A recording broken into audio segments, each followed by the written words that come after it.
In my experience, I have seen a lot of angel investors and startup founders execute documents with pro-rata clauses in them without understanding what pro-rata clause exactly means.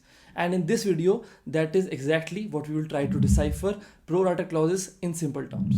Now, in order to understand this, we'll actually take a very simple example. So let's just assume there is an investor who has invested his money into a startup, and in return of that, he's got 10% stake in that particular company. And once that transaction has completed, they've also executed a shareholders agreement in which there are pro-rata clauses in favor of this angel investor. And now what this pro-rata clause does is it creates somewhat of a positive obligation on this company slash startup to ensure that this angel investor has an option to maintain its 10% equity even in case of further rounds. So now, in order to understand how a pro-rata right works, firstly you have to understand how it works in a standard case without pro-rata rights. So for example, in this case, if the angel investor has 10% equity in a startup, but now the startup wants more funds, and for that they are issuing new shares.